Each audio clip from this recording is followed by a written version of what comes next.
Fala, jovem protagonista! Pronto para dar mais um passo rumo ao sucesso na sua vida?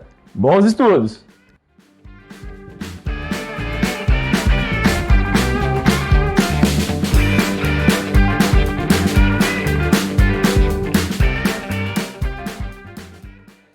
Gente, a última aula de tabela periódica, tá? A gente fecha hoje falando de propriedades periódicas. Então eu vou começar aqui com uma perguntinha. Por que os átomos têm diferentes tamanhos? Que os átomos podem ter tamanhos diferentes, beleza? Isso vai ter um motivo. Isso também se encaixa numa questão de uma propriedade periódica. A gente vai entender também o que é uma propriedade periódica.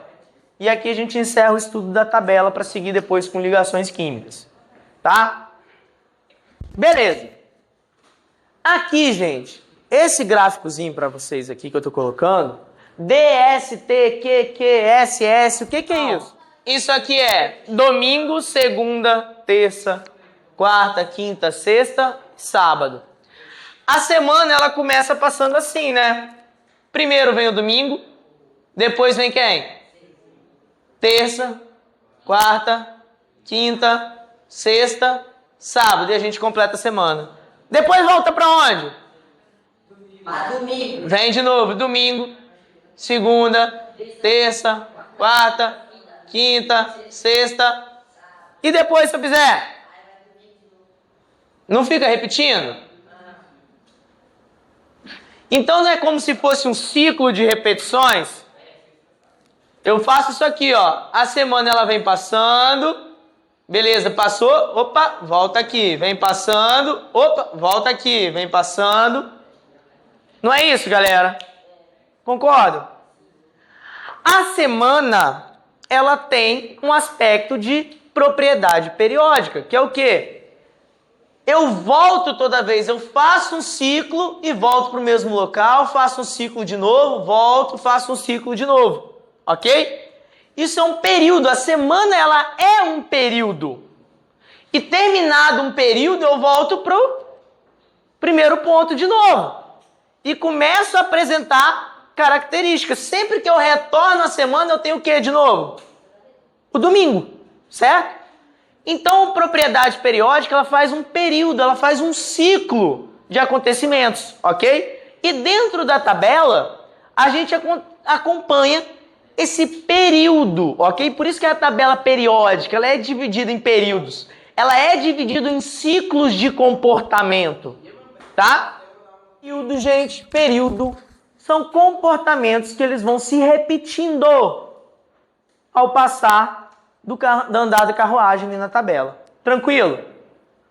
Aqui nós vamos ver 4 propriedades periódicas importantes. 4. Tem muitas, mas a gente vai focar nessas quatro coisas. Primeiro, gente, a gente vai para a questão do raio, que tem a ver com tamanho. Quando eu falo de um círculo para vocês, o que é um raio? O que é um raio quando vocês estudam lá na matemática? Do meio até a borda. Aí vocês têm o raio aqui, né? Representado pela letra R. O que é o centro de um átomo? Não é o nosso núcleo? O nosso núcleo não está no centro do átomo? E o que é essa borda, a última parte? O que está ao redor do núcleo? Não são os elétrons? Na eletrosfera?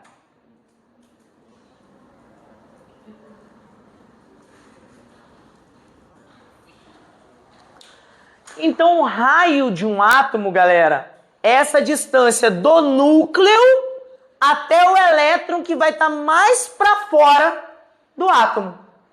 Deu para pegar, gente? Deu, gente? Então, gente, se eu aumentar a minha camada, lembram da questão do exemplo da cebola? Se eu tenho uma camada, a cebola é desse tamanho. Se eu adiciono 2 camadas na cebola, cadê esse? 3 camadas, 4, 5, 6. Então, quanto mais camadas, fica maior, ok? E as camadas na tabela, elas estão aqui, galera. Período 1, 2, 3, 4, 5, 6 e 7. Então, quanto mais camadas, o meu raio ele é maior. Então, quanto mais para baixo, maior o raio do meu átomo. Quanto mais camadas, quanto maior o meu período, maior o meu átomo. Ok? E aqui que entra essa propriedade periódica também. Ao longo aqui dessa direção, ó, da direita para a esquerda, o átomo ele vai aumentando. Então o átomo ele vai aumentando em raio daqui para lá, ok? Pessoal, como assim? Se eu pegar aqui no terceiro período e pegar esse elemento e esse elemento aqui, eles estão no mesmo período. Eles têm a mesma quantidade de camadas. Mas quem que vai ser maior? O de cá é maior. É como se fosse um critério de desempate, galera. Deu para pegar? Então, quanto mais para lá, maior vai ser esse átomo. Por causa de quê, professor? A tabela ela cresce em quê, gente? Número de prótons, número atômico. A tabela cresce em número atômico. E próton não tem carga positiva? Quanto mais para cá, não tenho mais carga positiva? Um próton, quanto mais para cá, eu estou na mesma camada, só que para cá eu tenho mais próton. Eu tenho mais carga positiva para fazer o que com meus elétrons? Se eu tenho uma carga positiva, quanto que eu vou atrair esse elétron? Porque eu puxo um pouquinho. Se eu tenho 5 cargas positivas, o que eu vou fazer? Eu vou atrair menos ou mais? Então ele vai vir para mais pertinho, né? O que acontece com o meu raio? Diminui. Deu para entender? Quanto mais próton eu puxo, mais os meus elétrons e meu raio fica menorzinho. Ok, galera? Beleza? Deu para pegar a ideia de raio? Deu? O conceito do raio vai ajudar a gente a entender esses próximos conceitos aqui, tá? Então o raio é a questão do tamanho. A energia de ionização, ela é o seguinte. Eu tenho a galera.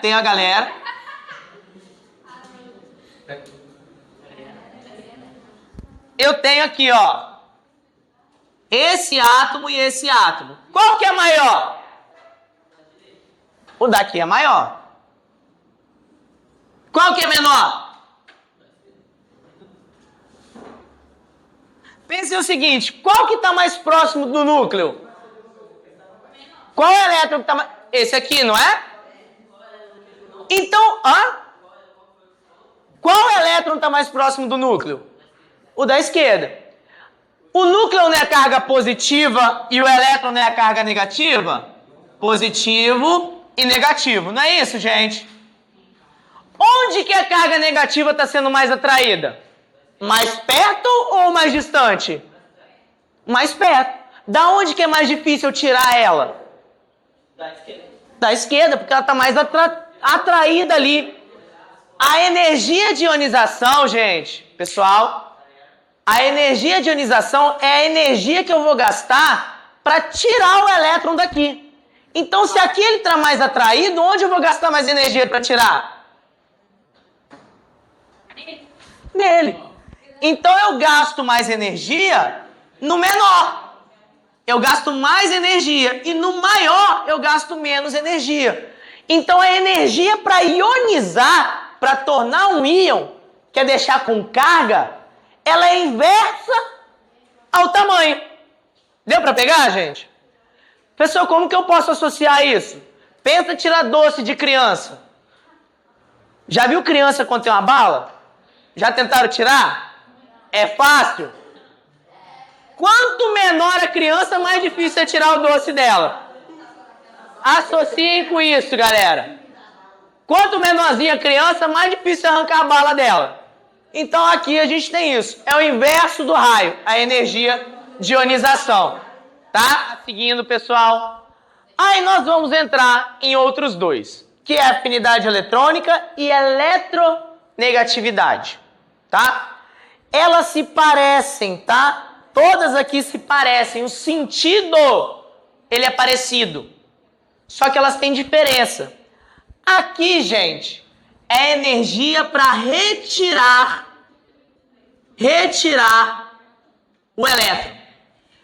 Aqui é quanto de energia que estabiliza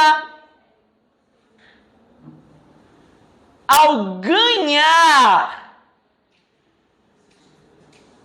o elétron. Então, tem elementos que querem ganhar elétron. Vocês viram isso em uma aula de tabela periódica, que os ametais eles querem ganhar elétrons. E os ametais estão para onde na tabela?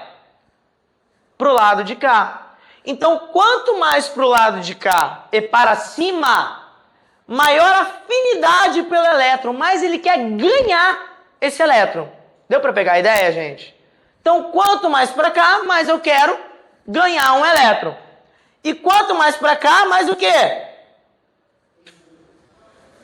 Vai no sentido contrário. Se eu não quero elétron, eu posso entender como eu quero perder o meu elétron. E os metais, eles fazem o quê? Perdem elétrons. Beleza, gente? Tudo tem a ver com a questão do raio também, ó. Aqui o raio não fica mais espremidinho, porque eu puxo mais os elétrons. Então eu seguro os meus elétrons. Se eu seguro os meus elétrons, eu quero manter eles ali comigo. Deu para pegar a ideia? Foi? E o último conceito é o conceito de eletronegatividade. Eletronegatividade, a gente pode entender quanto o átomo, aí eu vou colocar entre aspas, puxa. Oi? Então, entre aspas, galera, quanto o átomo puxa o elétron na ligação química. Como assim? Como assim? Como assim? Eu posso ter o seguinte, gente. Tá vendo esses, ó? Vou repetir aqui, ó. Um átomo, outro átomo. Esses átomos se ligaram. E ele tá com dois elétrons aqui, ó. Um elétron aqui e um elétron aqui. Os elétrons, gente, eles não vão ficar paradinhos ali no meio. Vocês vão ver isso no conteúdo de ligações químicas. Só que não tem um átomo que ele puxa mais os elétrons e não tem um outro que puxa menos? Se tem um que puxa mais, esses elétrons vão fazer o quê? Vir em direção a ele na ligação química, concordam comigo?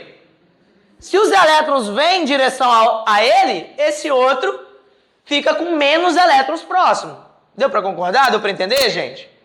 Então, o quanto que o átomo puxa o elétron dentro da ligação química, a gente dá o nome de eletronegatividade. A eletronegatividade é muito importante, tá? Porque daqui para frente vocês vão ver substâncias químicas, retículos cristalinos ou moléculas. E a eletronegatividade tem influência na ligação química, tá? Ela é muito importante para diversos aspectos. Então gravem a eletronegatividade. E tem uma frasezinha famosa para nós sabermos quais são os átomos mais eletronegativos. Porque quem é mais eletronegativo, puxa mais o elétron para ele. Isso vai ter uma série de efeitos. Então gravem essa frasezinha.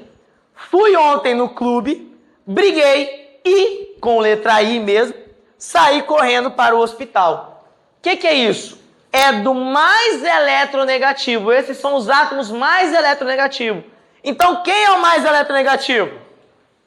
É o F, que é o flúor. Segundo mais eletronegativo, o O, que é o oxigênio. Terceiro, nitrogênio. Quarto, cloro. Quinto, bromo. Sexto, iodo.